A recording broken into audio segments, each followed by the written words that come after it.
Delimitation commission scheduled caste यानी SC और scheduled tribe यानी एसटी के लिए करीब 18 से 20 असेंबली सीटों के रिजर्वेशन के लिए जम्मू और कश्मीर के एसोसिएट मेंबरों और डिस्ट्रिक्ट इलेक्शन ऑफिसर्स से प्राप्त आंकड़ों पर काम कर रहा है। एक रिपोर्ट के मुताबिक कमीशन ने जम्मू कश्मीर के 4 दिवसीय दौरे और इससे पहले डिस्ट्रिक्ट कमिश्नर्स के साथ इलेक्शन ऑफिसर ने एक वर्चुअल मीटिंग के दौरान उन जिलों, तहसीलों और पिछले विधानसभा क्षेत्रों के बारे में पहले ही डीओ से डेटा ले लिया है जिनमें एससी और एसटी के वोटर्स की अधिकतम संख्या थी।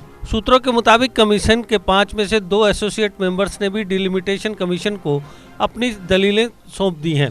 सूत्रों के मुताबिक शेड्यूल्ड कास्ट और शेड्यूल्ड ट्राइब की अधिकतम आबादी वाले जिलों, तहसीलों और मौजूदा विधानसभा क्षेत्रों से संबंधित आंकड़े महत्वपूर्ण हैं क्योंकि यह इशारा करता है कि डिलिमिटेशन कमीशन केंद्र शासित प्रदेश जम्मू और कश्मीर में 2 जातियों के लिए 18 से 20 असेंबली सीटें रिजर्व कर सकता है।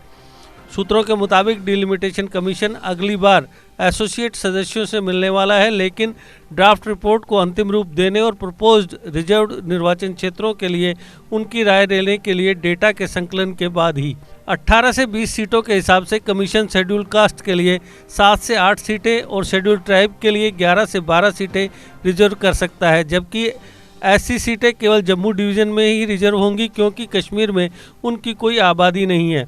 एसटी सीटें दोनों डिवीजनों में रिजर्व होंगी। पिछली विधानसभा में 7 सीटें शेड्यूल कास्ट के लिए रिजर्व थी, जबकि शेड्यूल्ड ट्राइब्स को कोई पॉलिटिकल रिजर्वेशन नहीं था। यह पहली बार होगा जब एसटी को जम्मू कश्मीर असेंबली में उनके लिए रिजर्व सीटें मिलेंगी।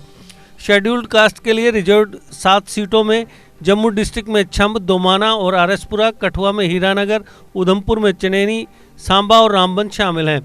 हालांकि सूत्रों के मुताबिक इन सभी सीटों को डिलिमिटेशन कमीशन द्वारा डी रिजर्व्ड किए जाने की संभावना है और पूरी तरह से जम्मू डिवीजन में एससी के लिए नई सीटें रिजर्व की जाएंगी। सूत्रों के मुताबिक एससी की आबादी के आधार पर सीटें सख्ती से रिजर्व की जाएंगी। आपको बता दें कि शेड्यूल कास्ट के लिए रिजर्व्ड सीटों को हर 2 असेंबली इलेक्शंस के बाद रोटेट किया जाना था, लेकिन जम्मू कश्मीर में 4 इलेक्शंस 1996, 2002, 2008 और 2014 बिना रोटेशन के उन्हीं 7 सीटों पर हुए। ऐसे 9 जुलाई तक जम्मू और कश्मीर की अपनी 4 दिवसीय यात्रा के दौरान डिलिमिटेशन कमीशन ने सभी 20 डिस्ट्रिक्ट कमिश्नरों, जो कि जम्मू कश्मीर के डिस्ट्रिक्ट इलेक्शन ऑफिसर भी हैं, के साथ जिलों सहित कई मुद्दों पर बातचीत की थी। तहसील और पिछले निर्वाचन क्षेत्र जिनमें शेड्यूल्ड कास्ट और शेड्यूल्ड ट्राइब की अधिकतम आबादी है। मीटिंग से पहले कमीशन के एक प्रतिनिधि ने रिजर्व्ड सीटों सहित निर्वाचन क्षेत्रों के डिलिमिटेशन से संबंधित डेटा लेने के लिए सभी 20 डीईओ के साथ वर्चुअल मीटिंग की थी। सूत्रों के मुताबिक डिलिमिटेशन कमीशन अपनी ड्राफ्ट रिपोर्ट और अन्य मुद्दों को अंतिम रूप देने के बाद मीटिंग के लिए 5 एसोसिएट मेंबर्स को बुलाएगा।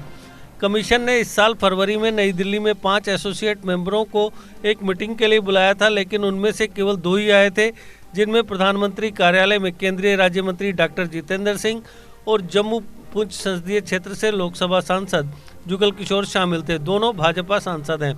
कश्मीर के 3 नेशनल कॉन्फ्रेंस सांसदों, जो कमीशन के एसोसिएट मेंबर भी हैं, ने मीटिंग का बायकॉट किया था। हालांकि इस बात के पर्याप्त संकेत थे कि नेशनल कॉन्फ्रेंस के सांसद पैनल द्वारा बुलाई जाने वाली एसोसिएट मेंबरों की दूसरी मीटिंग में हिस्सा ले सकते हैं। हालांकि पार्टी द्वारा अंतिम निर्णय अध्यक्ष डॉक्टर फारूक अब्दुल्ला पर छोड़ दिया गया है।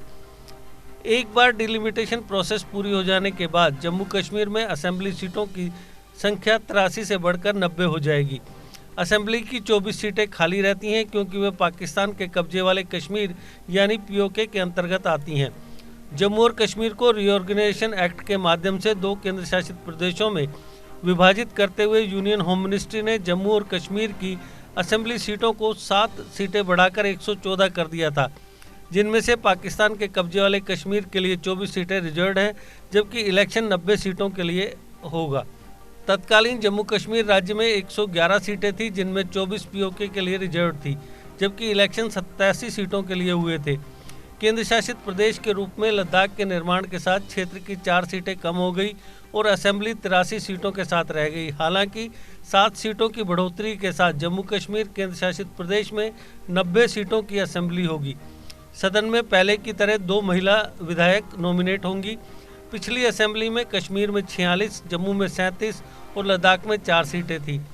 विधानसभा क्षेत्रों का डिलिमिटेशन आखिरी बार 1994-95 में प्रेसिडेंट रूल के दौरान हुआ था, जब तत्कालीन स्टेट असेंबली की सीटों को 76 से बढ़ाकर 87 कर दिया गया था। जम्मू क्षेत्र की सीटों को 32 से बढ़ाकर 37, कश्मीर की 42 से 46 और लद्दाख की 2 से बढ़ाकर 4 कर दी गई थी। हालांकि अटल बिहारी वाजपेयी के नेतृत्व वाली तत्कालीन केंद्र सरकार द्वारा लिए गए निर्णय के अनुरूप डॉक्टर फारूक अब्दुल्ला के नेतृत्व वाली तत्कालीन नेशनल कॉन्फ्रेंस सरकार द्वारा 2002 में डिलिमिटेशन को रोक दिया गया था। असेंबली सेगमेंट्स का डिलिमिटेशन प्रोसेस पूरा होने के बाद ही असेंबली इलेक्शंस जम्मू कश्मीर में आयोजित किए जाएंगे।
जीके अपडेट रहे हमारे साथ। अगर आप ये वीडियो YouTube पर देख रहे हैं तो हमारे YouTube चैनल को सब्सक्राइब करें और बेल आइकन को क्लिक करें।